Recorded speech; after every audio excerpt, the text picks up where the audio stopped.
Hey there, folks. It's Astrid Lenore. Welcome to episode 2 of Sympathetic Vibrations. It's just me this time. My usual co-host Claire has taken a bit of a step back. She is fine, but she has other things to prioritize in her life right now. She remains a silent partner in this, and definitely has been a resource and a friend. But we will miss her. You know, it helps to have a sounding board to bounce these things off of. I want to touch bases with you real quick on a few channel-related topics. So first of all, I want to apologize for the lag in content. My goal has been to release on every first and third Friday of the month. Obviously, that hasn't happened for a few times around, and that's all on me. It's nothing catastrophic, but it is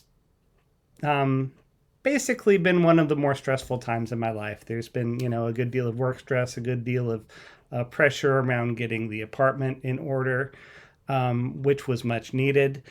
There has also been, and this is the self-imposed bit, there's been a bottleneck in the process due to me having some ambitious music video ideas. And the mentality here has been, I can't start this next audio project until I get this next video out that I have this audio for. I've got this big grand idea of how to put this video together and get it on YouTube, and it's going to be this big whoop-de-doo that everybody's going to watch, right? And I don't mean to belittle those folks that have enjoyed the music videos. I enjoy them too. Definitely, they've been some of my more popular content, but they also are a lot more work than anything else that goes up on this channel. So I'm not saying they're not going to happen again, but I am revamping the process and putting more of a focus on audio production versus video production. So my goal within the next 12 months or so is to get enough music recorded and produced that I can put an album up on Spotify. As well as other streaming platforms. I know this is not going to make me a whole lot of money, but it will get exposure. Better or worse, that's the way music is done these days, unless you're weird like me. So I will continue to release more low-key video content, the gear demos and reviews, the low production originals and covers. I've been doing kind of acoustic one takes or electric one takes depending on the song. And those seem to be doing pretty well. They give, I kind of enjoy the side of me that they expose, honestly, because it's more raw and naked, and it's like you can't hide behind production with something like that. So, if that's something that you enjoy, you'll probably be seeing more of it. I do intend to, as I said, release more high production music videos. It's just going to be fewer and farther in between. I may put some kind of, I don't want to call it filler content because it's really not, but I may be releasing the audio to those on YouTube, just using a background image or something like that. If you guys want to hear it here, please do let me know in the comments below if you have any ideas or preferences or suggestions. I am open. I'm here to serve the broader YouTube audience in whatever that means. But I'm not going to be serving that audience at the end of the day if I'm not releasing content. So I want to thank those of you that have subscribed in the time of my absence here. It's been always a surprise when I log on and I haven't released content and I get this message saying so-and-so is subscribed. So I do thank all of you. I don't have the list of your names in front of me right now, but consider yourself thanked by name. Anyways, so that is where the channel is out. I will continue to do sympathetic vibrations. I'm going to try to get some more guest speakers on here, so I'm not just talking to myself. I have a couple good concepts lined up, but I, haven't done the legwork yet to make those happen. But that should be coming shortly. So for the rest of this content, right here, I'm going to put a bit of a trans-heavy warning. For those of you that are, for whatever reason, triggered by trans-heavy content, I don't know why you're on this channel if you are, but if you are, then, you may want to tune this out. But I do think that a large part of my audience is either trans or trans curious or non-binary, somewhere in that non-cis spectrum. Um, and many of them are kind of asking questions I might have been asking, or many of them are asking questions that I have yet to ask. So I wanted to take this moment to kind of connect with that segment. And for those of you that are even curious about, Astrid, why are you the way that you are? So 1 year later, after deciding to make my transition official, I am finally fully out. Today, as I'm recording this, is Father's Day. I just had a talk with my dad, and he was kind of the last holdout. There's been a lot of fear-related obstacles with coming out to people, which is all in my head. People have been across the board great about it. I have had very few people that were hesitant to accept Astrid, that are hesitant to accept me for who I am. And my dad was no exception to that, as well as my stepmom, Elizabeth. They have actually had a trans granddaughter living with them for the past few years. I'm not sure exactly how long, but so I realized in the logical part of my head that this was an easy step to take, that it was not this big deal that I was making it out to be. But because of all the history that I'd had with my dad when I was a kid and growing up, and messy separation and divorce, and, feeling betrayed, and, all this complicated family stuff that comes around, 40 years later when you've had all this baggage and, you're no longer the person you were. Your parents no longer the person that they were. But still the ghosts of these things kind of linger around.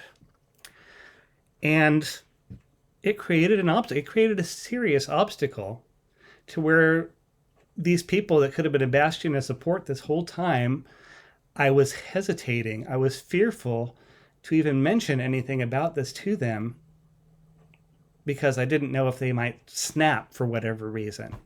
And I realized with some people, this is a very real fear. And there's a possibility that it can happen with anybody. That's not been my experience, but it certainly has been the experience of certain trans people that I've dealt with. And I do empathize extremely with you if you have had negative experiences with coming out, and many, many people have. So, that out of the way, I'm really grateful, and I'm in a celebratory mood right now because I don't want to say the work is over, but the work is over. Astrid is out, and, take it or leave it. And most people have taken it without batting an eyelash. And I am so grateful to everyone who has been supportive, everyone who has, just come alongside me with smiles and hugs and words of encouragement. I keep getting people calling me brave, and I get it. It comes across that way. I'm on the internet. I'm talking about these things, right? I don't feel brave. I mean, it took me 40 years to come to terms with who I am, to get to the position where I had enough courage to step out and say, this is who I am, this is what I want to be. And I mourn, in a sense, for the amount of my life that has been wasted waiting to make that decision. And I'm not saying this is a decision you should rush by any means, but I think that if you're having these thoughts, that they're worth exploring, that they're nothing to fear, that whatever comes of it, you are going to be you at the end of the day. So, the first topic I want to touch on here is why step out as trans? Why put yourself in a position of prejudice and, in many cases, a position of possible danger? This is a very real thing in America right now, particularly in some of the more red states. And I don't want to get political because I am about as neutral as they come on the American political spectrum. But I do know that there are elements that want to vilify trans people, that want to use them as an object of hatred and, if I may read into the situation, deflect any negative sentiments that people might have toward themselves to, a common enemy, as it were, is tragic. I thought we'd grown past that as a nation and as a people. I thought the civil rights movement meant something, and it was very productive for the African American community. But there are still despised minorities in this country. There are still very extreme prejudices happening to the point where people's civil rights are being violated. And trans seems to be the war zone right now, the front line of, we're the untouchables.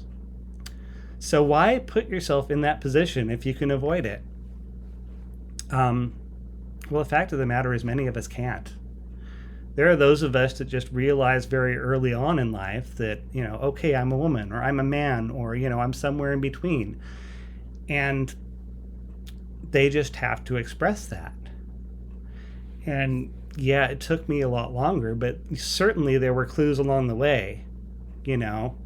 I've never been particularly normal on the gender spectrum. It's just been really good at hiding it, really good at deflecting and, pretending it's not an issue, being what society wants me to be.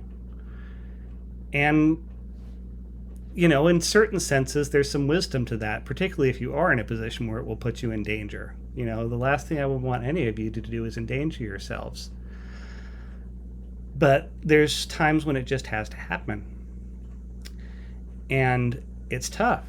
It's not an easy decision, and it's not a decision anybody should make lightly. Yes, I wish I'd made it earlier, but I think the way that I went about making that decision, that realization, was a healthy one. I just wish I'd started the process sooner. So, if I can come at this from some sort of position of experience, if not authority, then, what are the next steps if you are having these thoughts? If you are, let's call it trans-curious. First of all, exploration, I played around with, quote unquote, dressing up as a girl a long time before I had any thoughts, even when I was semi-out as a cross-dresser. I denied ever being trans, that just wasn't me. And then kind of came to the realization like a few years later that, that I really was doing this from a place of, this is where I feel comfortable. This is where I feel happy expressing as a female. And it scared the crap out of me. I'm not going to lie. I didn't want to be, I don't think anybody wants to be trans, because it's putting yourself in that position of ridicule, in that position of, prejudice, as I said, of possible danger. People have been killed on account of this. It's not something to take lightly. So what I did when the question first popped up is I went through a thorough self-inventory. I spent a good 6 months, if not longer. I found a counselor who was friendly to the trans community, and not that he was particularly biased. I should say they. Wes is non-binary, and he was great. He's a counselor, and he drew alongside me, helped me to work out all these feelings that were on the inside without pushing me in one direction or another. He's just a good counselor. They don't push things into you. They pull things out of you. And that's exactly what Wesley did. And so I'm very grateful, Wesley, if you're listening. I'm not going to divulge any more information about you because I know you want that kept private, but you have been an invaluable influence on my life. The other thing I want to credit with my exploration is there is a book called You and Your Gender Identity by Dr. Darren Hoffman, by Dr. Dara Hoffman Fox. And this book, was a fellow YouTuber. She's not releasing content right now, but I encourage you to check her stuff out. I encourage you to check the book out. It's kind of a workbook that will ask you questions that will get you thinking about where you are on the gender spectrum. If you're having questions about it, certainly there are those that don't fall into Camp A or Camp B. Part of me still wants to refer to myself as non-binary, even though I have chosen to express and to dress and to present myself as female. Um, I don't fit neatly into the female mold all the time. Um, and that's fine. You don't need to fall into any mold. You are your own person, and the person that you are is worthy of whatever decision that you come to that would accurately represent what your gender identity is. So don't let anybody push you into a box, whether they're in the cis community or the trans community or whatever. These are all valid options. But anyways, long and short of it is I would take your time, do a thorough self-inventory. Whatever that looks like to you, I would definitely recommend getting a second party, a sounding board, whether that's a counselor, whether that's a trusted friend with knowledge on the topic. Counselor is preferable because they have some training in how to handle these things.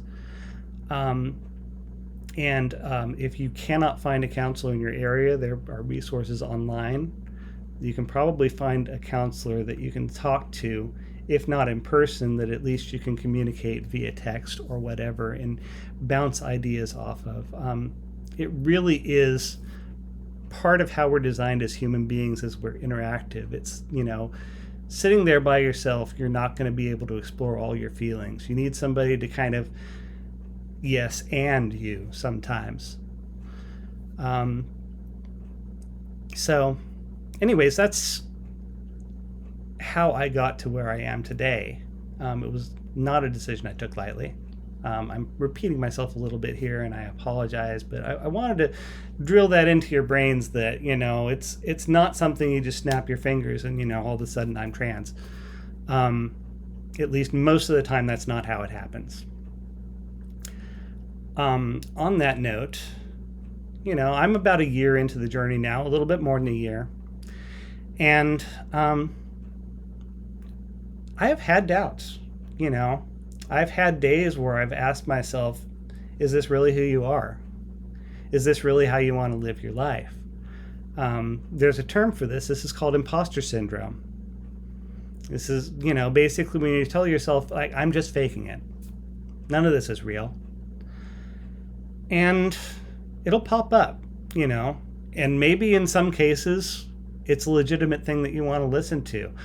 My advice would be to ask yourself the question, and really think about it. Ask yourself, do I really want to go back to living that way? If the answer is not an immediate yes, then you're probably on the right track. Realize that the best of us, and by the best of us, I mean the most ideal situations where it's crystal clear, it's still not an easy decision to make.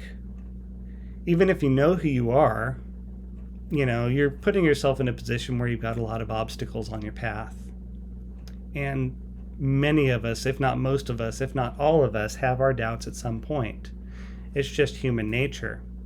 If you don't have your doubts, you are probably overconfident, and that's something you should see a therapist about as well. But anyways, to wrap it up, I had a few bits of advice that I hope will help those of us that are, somewhere on this train of trans, whether we're just getting on at the first station or whether we've been on for miles and miles and we're close to our destination. First of all, be patient with the process. Change is not going to happen overnight. There are things in my transition that I'm extremely dissatisfied with, my voice among other things. It's not where I want it to be. But be that my speaking voice or my singing voice, especially my speaking voice, when I get to where I'm really distracted or really, emotional, it'll fall back into old habits, and that just, it compounds the problem, because then I'm like, I'm speaking like a man. Oh my gosh, this is so, The point is that all of us have struggles like this. We have to remember that it's, we didn't learn to be our assigned gender overnight. It's a process that took years, that we were reared into, that we were indoctrinated, if you will. It's going to be a hard habit to break sometimes. And you're going to have to build new habits and new ways of doing things and new ways of speaking and new ways of interacting. And sometimes it's just going to feel exhausting and overwhelming. But that's okay. It's all part of the process. Be patient. You're not alone. On that note, my second bit of advice is lean on your true friends. You'll know the ones when you're a bit into the process. They're the ones that rally behind you. They're the ones that tell you how brave you're being, that are the first there to pat you on the back and to say good job and, call you by your pronouns and call you by your real name and just fully accept you and embrace you. Those are the ones that you want to lean on, that you want to draw your strength from. Not that you want to be codependent on these people. Obviously, in an ideal world, you're as big of a resource for them as they are for you. That's how friendships should work. And if you don't have true friends, again, I would encourage you to look for local groups. And if you can't find local groups, look for online groups that, at least you can find some sort of support network. This is not something you want to be going alone. And it's not something I would be where I am today if I had to go it alone. My last piece of advice, because you're going to see haters, you're going to see those that come against you, you're going to see those that just have a knee-jerk reaction to non-cisgendered individuals in general. Don't let anyone tell you you're wrong about the way you feel. They don't get to judge you any more than you get to judge them. They are the Lord of their own life. They are not the Lord of yours. And I come from a position of spirituality, as many of you know, of Christianity, and there's a lot of segments of Christianity that will have a very judgmental message towards trans people. What you need to realize, if you don't already, about that is that they're arguing from silence. Just as I'm arguing from silence. I'm not going to say I'm right and they're wrong, just that they have no scriptural basis to be saying that trans is a sin. It's not. It's not a sin. It's not wrong. It's not something that anybody should be judging you for. And anybody that does judge you for it, that's their problem, not yours. Okay? You're great the way you are.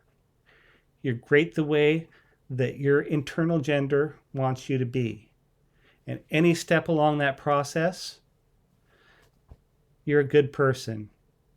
You carry worth, you carry dignity, you carry love and acceptance, and you usher in a future where people can embrace each other regardless of such differences, where such differences cease to matter. That's the goal here. And yes, it's idealistic. Yes, it is somewhat naive, but it's a goal I continue to strive for because I believe in it. So, ladies, gentlemen, anywhere in between, I bid you adieu for now. As always, stay beautiful.